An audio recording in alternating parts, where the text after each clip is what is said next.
Avraham, Shalom, Barachel, Nishmato. Patach Rabbi Elazar ve'amar. Dit Rabbi Elazar, fils de Rabbi Shimon Bar Yochai. Il est écrit dans la paracha, Ve'ada ta'ayom, va'ashevot elevavecha, ki Adonai ou Elohim. Tu seras aujourd'hui, et tu le fais rentrer dans ton cœur, que Dieu, c'est le Dieu. Hashem, c'est Elohim. Il dit, Haïkera, dit Rabbi Elazar, ce verset-là, c'est comme ça qu'il fallait dire plutôt. Ve'ada ta'ayom, ki Adonai ou Elohim, va'ashevot elevavecha. C'est d'une autre manière, il fallait. C'est pas Ve'ada ta'ayom, ken? והשבות אליך כי השם אלוקים, והדעת היום, כן? כי השם אלוקים, והשבות אליך. Dit ici, והשבות אליך. Non, d'abord, tu poses-toi une question. Combien de cœurs tu as? 2 ou 1? Levavecha, c'est au pluriel. Il fallait dire והשבות אליך. Lev, levavot. Libecha, levavecha. Alors, combien de cœurs tu as? Pourquoi c'est dit levavecha? Pourquoi dans le chemin nous disons la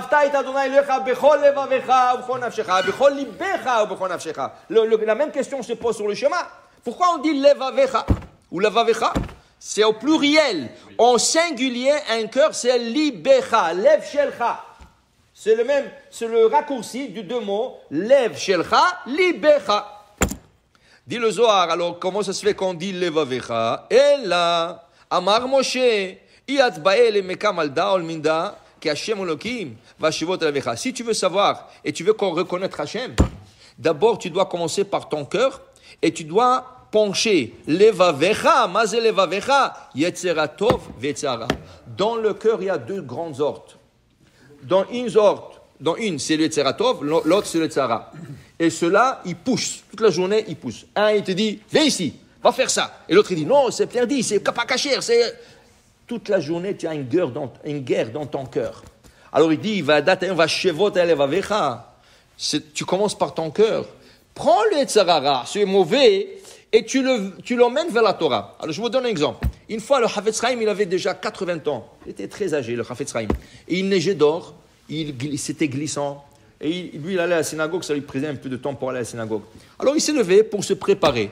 Il va se lever, le Yetzirah, il vient. Rabbi, où vous allez? Je vais à la prière. Rabbi, vous ne voulez pas dehors? Il neige, c'est glissant. Et à votre âge, toute votre vie, vous avez servi à Akadosh Baruch Hu. À votre âge, vous allez à la synagogue. Akadosh Baruch Hu, il sait que vous êtes âgé, il va vous pardonner. Tu fais la prière à la maison. Et même, tu n'as pas besoin de te réveiller si tôt. Dormez un peu à votre âge. Prenez le temps et tu vas te réveiller un peu plus tard. Tu vas faire ta prière et tout ça. Alors le Chafetz Chaim dit, excusez-moi, quel âge vous avez-vous? Vous avez plus que 5700 et quelques années, hein?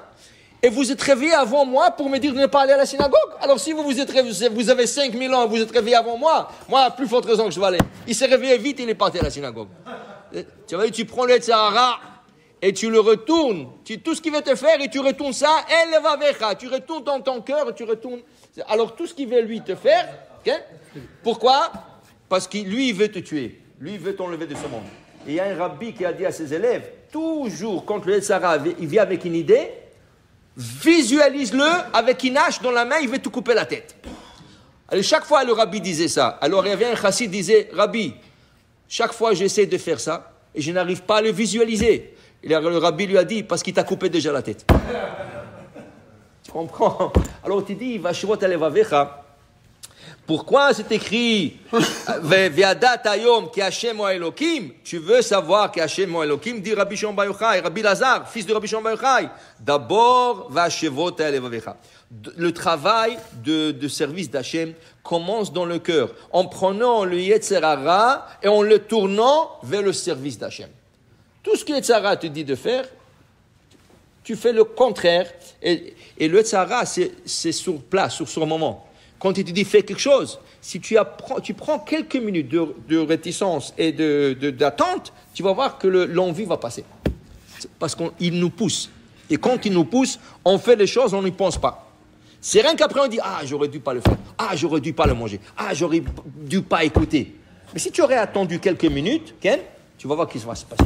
Alors il pousse. Et toi, ton travail, c'est de ne pas l'écouter. Mais lui aussi, il a été créé pour une raison. Pourquoi Akadosh Baruch Hu a créé Yetzirah? Au contraire, il nous fait de pécher, il nous fait faire des péchés. Ken? Parce que justement, c'est lui qui te donne le plus de mérite. Le Yetzer Hara, si tu n'aurais pas Yetzer Hara, un mauvais penchant, tu n'aurais pas eu de mérite. Si tu serais un ange, tu n'aurais pas de mérite, tu serais stagnant. Comme Hachem dit à Cheskel, Venatati lecha ma'alechim ben ha'omdim ha'ele. Tu seras parmi ceux-là qui sont debout. Debout, ça veut dire stagnant. Il parlait des anges. Les anges, ils ne peuvent pas avancer. Ils ne peuvent pas. Parce qu'il n'a pas Yetzer Hara. Alors il est bon, mais il est arrêté quelque part, il est stagnant. Un juif, tu tombes, tu relèves, tu tombes, tu vas plus haut, et tu avances, tu escales. C'est ça la force. Alors le Yetzer Hara, il est là pour nous donner le mérite. Au point qu'il y avait des rabbins qui l'ont tellement perfectionné qu'il est devenu leur ami. Il y a un rave que le Satan venait le visiter chaque jour. Imaginez, le Satan, il vient le visiter chaque jour. Oh, comment ça va, Rabbi Yoshua ben Levi? Comment ça va, Rabbi Yoshua? Ah, tu sais qu'est-ce que j'ai fait aujourd'hui? On m'a dit de prendre celui-là. Ah, je l'ai enlevé de ce monde. L'autre, je l'ai fait tomber. Il parlait avec lui. Un jour, il vient chez Rabbi Yoshua ben Levi, il lui dit, Rabbi Yoshua, tu veux voir ta place dans l'autre monde? Il dit, non, on est des amis, relax, on est des amis. Il dit, non, je vais te montrer ta place, je vais te revenir. On va faire un petit voyage, Il dit, non, je ne vais pas avec toi, toi tu es dangereux là. On est des amis, kola kavod, mais tu sais, il y a des limites. Il dit, tu sais, qu'est-ce qui te va rendre confortable? Venir avec moi. Il dit, ton épée là, que tu as dans ta main, donne-moi-le. Si tu me le donnes ton épée, je vais avec toi. Avec l'épée, il ne tue pas. Il ne tue pas. Non, il ne tue pas avec l'épée. Dans l'épée, il a 3 gouttes. La Gemara dit, il a 3 gouttes. Regardez, avec quelqu'un qui décède. Comment il décède? Avec la bouche ouverte, grande. Parce que quand il voit le Satan, comme ça. Quand il ouvre la bouche, le Satan, il lui met 3 gouttes. La première le tue. La deuxième, il commence à avoir une couleur verte. Regarde un iftar. Après 1 heure ou 2, il commence à devenir vert. Et la troisième, c'est là que le corps commence à pourrir. Si tu n'ouvres pas la bouche, il ne faut pas te mettre les gouttes. Maintenant, il lui a donné l'épée. Il a dit, viens, tiens l'épée, viens avec moi. Il lui a montré sa place. Il lui a montré toute sa place. Il a vu sa Rabbi Yoshua ben Levi, il était sur une muraille. Il a sauté dedans. Il dit, je reste ici. Je suis bien. Il dit, comment tu restes ici? C'est pas ton temps de partir. Non, il dit, moi, j'aime ici, c'est très bon. Il y avait toute une discussion dans le Talmud de Ktubot. Il y a toute une discussion. Lui, il ne voulait pas revenir. Le Sera dit, mais on est des amis. Écoute, moi, je t'ai fait une faveur de m'emmener ici. Non, il dit, je suis bien ici. À la fin, Hachem a dit, est-ce que jamais il a promis quelque chose, il n'a pas fait, Rabbi Yoshua ben Levi? Est-ce qu'il a promis quelque chose? On a trouvé les dossiers propres et nets. Hachem a dit, laissez-le. Il est rentré corps et âme dans le Olam Haba. Corps et âme. Il est resté là-bas. Corps et âme. Il n'est pas né avec l'épée. C'est ça? Non, alors c'est ça. Alors le Satan, il lui a dit, hey, je ne peux pas faire mon travail. À gauche, je me dis oui. Tu dois lui rendre son épée. Toi, tu peux rester ici, mais tu dois lui rendre son épée. Il doit travailler, lui. Il lui a rendu l'épée, il est resté. Pour dire, regarde, il s'est tellement perfectionné, ce rabbin, il était Havruta du Satan. Il lui a montré tout ça. Ça veut dire, le Yetzer Hara est là pour te donner des obstacles, mais ces obstacles sont en vérité naissent. C'est pour te lever plus haut dans ta voie Hashem. Amen, ve amen.